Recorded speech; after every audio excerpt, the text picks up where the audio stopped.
Michel को भारत लाया जाना मोदी सरकार की बड़ी कामयाबी माना जा रहा है। मिशेल पर हेलीकॉप्टर डील में दलाली का आरोप है। प्रधानमंत्री मोदी कई बार कह चुके हैं कि जल्द ही अगस्ता मामले में फरार लोगों को देश लाया जाएगा। अब इटली की कोर्ट हम लोगों को तो जानती नहीं है, किसको जानती है मुझे मालूम नहीं है, लेकिन अगर इटली की कोर्ट कहती है कि भारत सरकार में पहले जो लोग बैठे थे उनके और उनका ड्राइविंग फोर्स, इन्होंने अगस्त हेलीकॉप्टर में रुपये खाए हैं, बताइए ये तो हिंदुस्तान की कोर्ट ने कहा है, ये भाजपा ने कहा है, ये मेरी सरकार ने कहा है, इटली की कोर्ट ने कहा है कि नहीं कहा है? इटली में हमारा तो कोई रिश्तेदार है नहीं ना भाइयों बहनों, तो फिर ये दिल्ली में हमारे खिलाफ चूचा चूचा क्यों की जा रही है?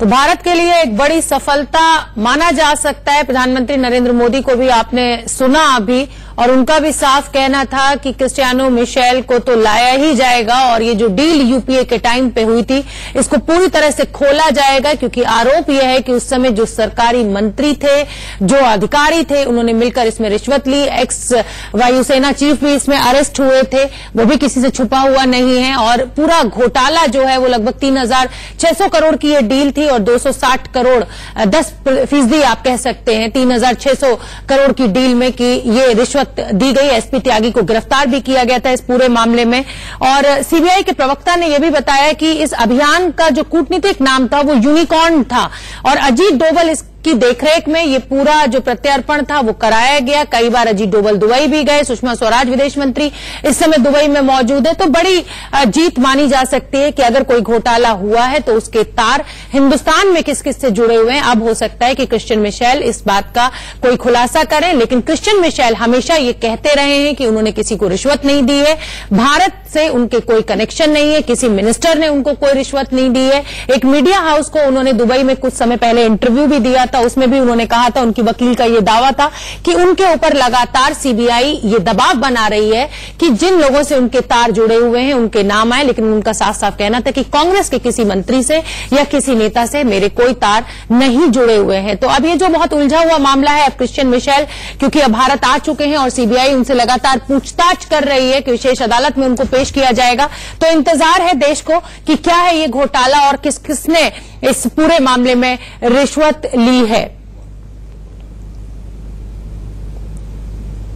और ऐसा कहा जाता है कि इस हेलीकॉप्टर घोटाले में अगस्ता वेस्टलैंड को ठेका दिलाने के लिए और भारतीय अधिकारियों को गैरकानूनी कमीशन या रिश्वत का भुगतान करने के लिए बिचौलिए के तौर पर क्रिस्टियानो मिशेल ने काम किया है। और 2012 में ये पूरा मामला जो था सामने आया था, अगस्ता वेस्टलैंड घोटाले में नाम सामने आने के बाद मिशेल के खिलाफ जांच की जानी थी, और अब ये प्रत्यर्पण करके भारत आ गया है और अधिकारी पूरी जांच कर रहे हैं, पूछताछ कर रहे हैं, तभी सारे डिटेल्स सामने आएंगे।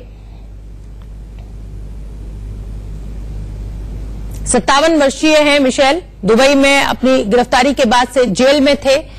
और लगातार ये कोशिश की जा रही थी और अब भारत को ये सफलता मिली है। और अब बात बुलंदशहर की कर लेते हैं। हम आपके सामने सुलगते हुए बुलंदशहर की ग्राउंड रिपोर्ट लेकर आए हैं, जिसे इंडिया न्यूज की कई टीम्स ने कवर किया है। ग्राउंड जीरो पर पहुंची इंडिया टीम की टीम ने अपने कैमरे में जो कुछ कैद किया वो इस रिपोर्ट के जरिए हम आपको दिखाना चाहते हैं।